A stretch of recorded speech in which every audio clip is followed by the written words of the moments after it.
Hello students. So in this video we look at problems and find out whether the given problem is rational or it is irrational. Remember, for any problem to be rational, first of all you need to have integers, and secondly the denominator should not be equal to 0. That is, we have two integers p and q wherein they are in the fraction form p upon q, where q is not equal to 0.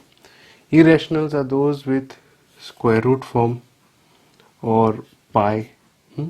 So we'll look at certain examples to see which type of numbers are rational or irrational in this video.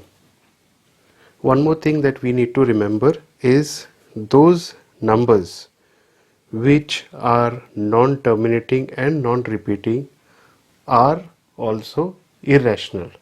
We have seen in our division numbers which are either terminating, and if they are not terminating, they are at least recurring. So these numbers are rational numbers. But we have so far not come across irrational numbers, so we do not know what are non-terminating and non-repeating. So we'll solve a few examples wherein we'll learn what are irrational numbers. Let's begin with the first question. So our question given is, classify the following numbers as rational or irrational. And our first question is square root 23. Now square root 23 is an irrational number. Why is it irrational number? Just because it has square root? No. Because for any number to be a rational number, when you have a square root sign, it needs to be a perfect square. But 23 is not a perfect square. Which are perfect squares? Perfect squares are 4, 6, 9, 1, 16, 25. But we have square root 23. That is why we can say that square root 23 is irrational. Next, our next problem is square root 225. Now, do you know whether square root 225 is rational or irrational? Again, we have to look whether it is a perfect square of any number. So for that, what we can do is we can factorize 225. So we factorize 225. How do we do that? 225. So this can be divided by 5. 5 4s are 20. 85, 5 5s are 25, 5 9s are 45, 3 3s are 9, 3 3s are 1. In factorization, we always do it with prime numbers. So either 2, 3, 5, 7, 11, so forth. I've started with 5 because whenever in the units place the number is 5, the first thing you should think of dividing that entire number is with the 5 as the prime number. So I started with 5 and I got 5 4s are 20, carry 5, 25, 5 5s are 25. Again, it goes in 5 times table, 5 9s are 45, and this goes in 3 times table. So we have got a pair, so which is 5 and 5. So we can actually write square root of 225 as 5 into 5 into 3 into 3, which is nothing but 5 square into 3 square. So square and square root sign, 5 comes out and 3 comes out, which means square root of 225 is 15. That means it is a perfect square of 15, which means that this is a rational number. Okay, because 15 is a natural number, whole number, integer. It is a real number. So despite the fact that it was under the square root sign, it still turned out to be a rational number. So remember, everything under the square root sign is not irrational. Okay, that concept is wrong. For it to be irrational, it should not be a perfect square. So if it is a perfect square, then it is a rational number. Let's move to the next question. The next problem is 0.3796. As you notice that it is terminating over here. Okay, there is no bar, which means it is not recurring. It doesn't have to recur because it ends over here. So this can be said as rational number. Why? Because it has got a terminating decimal. Okay, so 0.3796 is a terminating decimal, hence it is rational. Okay, let's go to the next problem. Next problem says 7.478478 and it continues. Now this is not terminating, but it is certainly repeating. Look at the repeats, 478, 478. So we can say this is also a rational number because it may not be terminating, but the decimal is definitely repeating. Let's move to the next question. Our next problem says 1.1010010001000001 and it continues. Now whenever it continues, wherever there are dots in front like these, it tells you that it is not terminating. Now what we need to see is it repeating, is it recurring? So for that we need to see a certain pattern to see if that is repeating. So we'll begin over here. Is there any pattern over here? 1 0 1 0? No, there is 100 over here. This is 10, then this is 100, then this is 1000, so this is 10,000. So this is not a pattern that we are looking forward to. This is 10, this is 100, this is 1000, this is 10,000.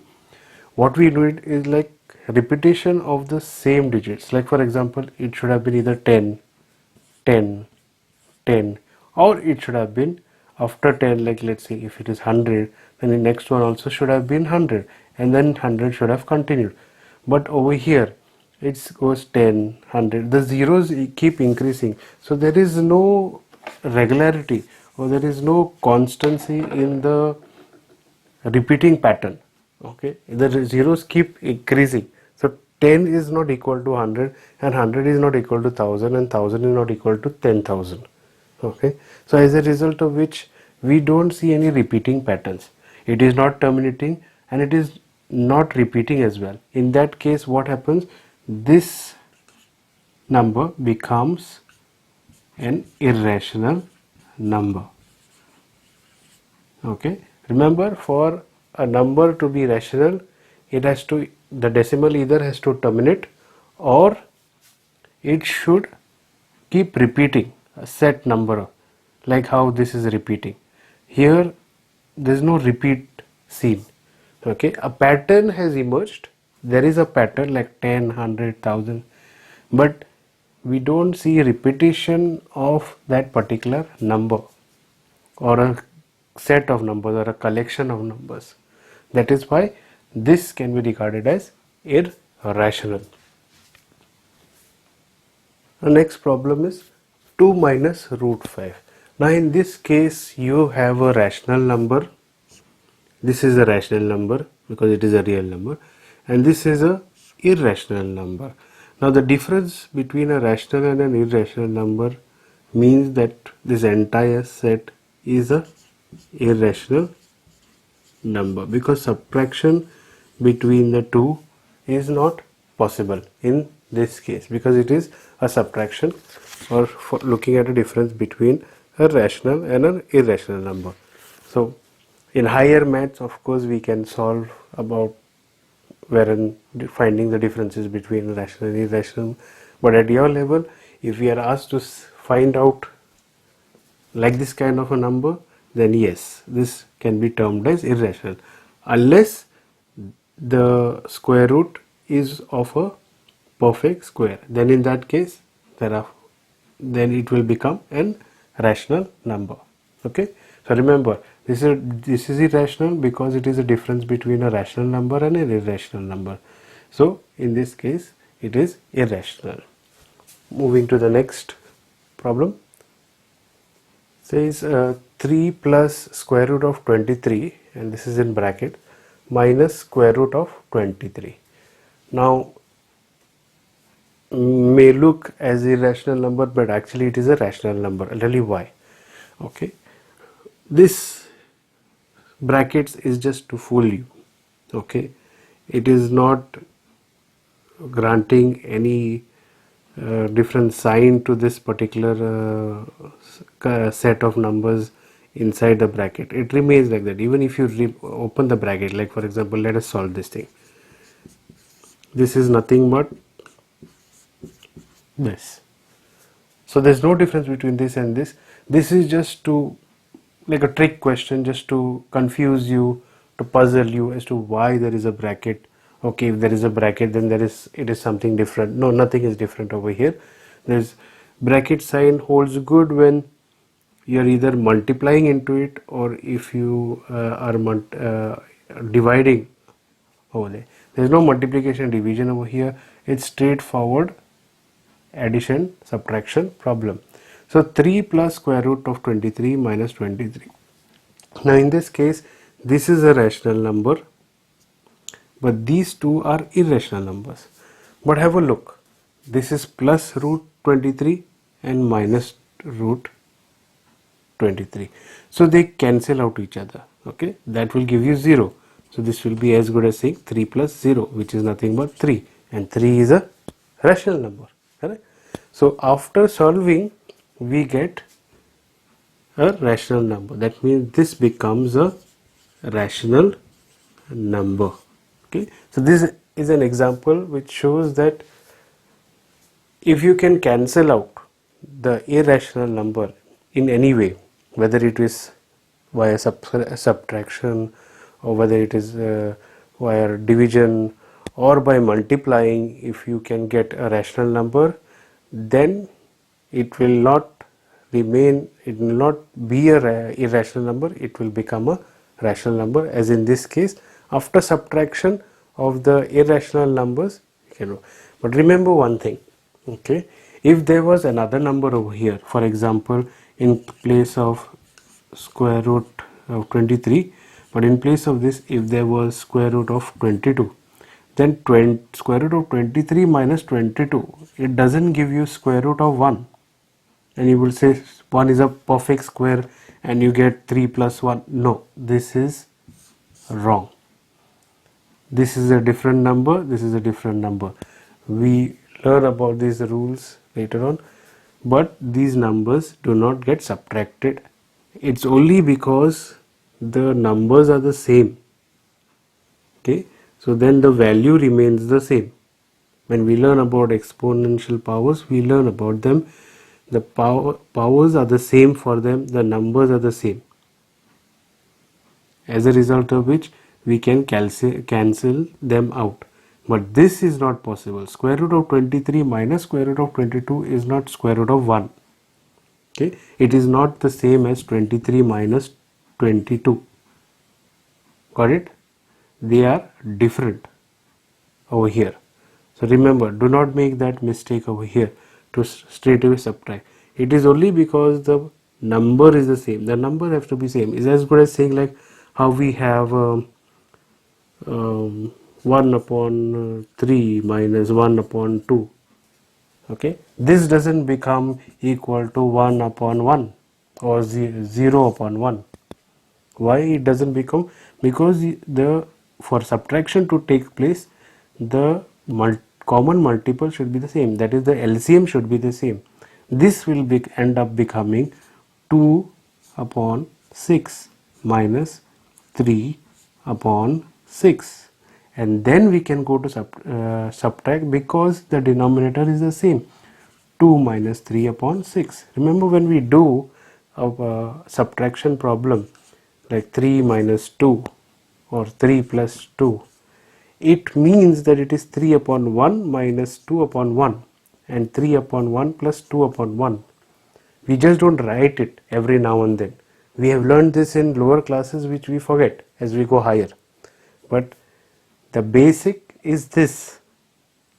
That is why when the denominators are different, our first step is to make them common. Coming back to our rational and irrational problems, under the square root, the number should be the same for a subtraction to take place. Okay? Otherwise, it doesn't take place. Fine. So that is how we get this as a rational number. Let's move to the next question. Next problem is 2 root 7 upon 7 root 7. Now 2 is a rational number and root 7 is a irrational number because it is not a perfect square. 7 is a rational number and square root of 7 is not a rational number. So by themselves, like if you say 2 root 7, now this would be an irrational number because a rational number is multiplied with an irrational number, not getting any value. But in this case, we have an opening. What is that? We have square root of 7 upon square root of 7. So this can definitely get cancelled. Okay, this can definitely get cancelled. Remember, as I have told you in subtraction, if we have root 7 and if we have root 14, it doesn't mean 7 1s are 7, 7 2s are 14, because this is not 7. Square root of 7 is not 7. Square root of 7 is square root of 7, and the value of square root of 7 is very less compared to 7. And this is square root of 14. Square root of 14 is, the value is very less than square root. So it is not 7 1s are 7, 7 2s are 14. This is wrong. You cannot divide it that way. The number needs to be the same. Look at the power. The square root, that means the power is half over here, and the numbers are the same. That is why I can cancel them. Okay. So after cancelling, what am I left with? I am left with 2 upon 7. Now 2 upon 7 is a rational number, right? Because it is in the form P upon Q, where Q is not equal to 0. Right? So we can say that this is a rational number. Fine. Let's move to the next question. Next problem is 1 upon square root of 2. Now 1 is a rational number, but square root of 2 is a irrational number, and this is a division between a rational number and irrational number, and there is no way we can get rid of square root of 2. Hence this will become irrational. Okay. And our last problem of this video is 2 pi. Now pi is a irrational, as we have discussed before, and 2 is a rational number. So multiplication between a rational and irrational gives us irrational. So these are some examples for you to understand when we get rational and when we get irrational, and what type of numbers are irrational. Okay, got it? So with this we complete these lessons of classifying numbers into rational and irrational number. We'll solve some more problems on irrational numbers in the next video. Thank you.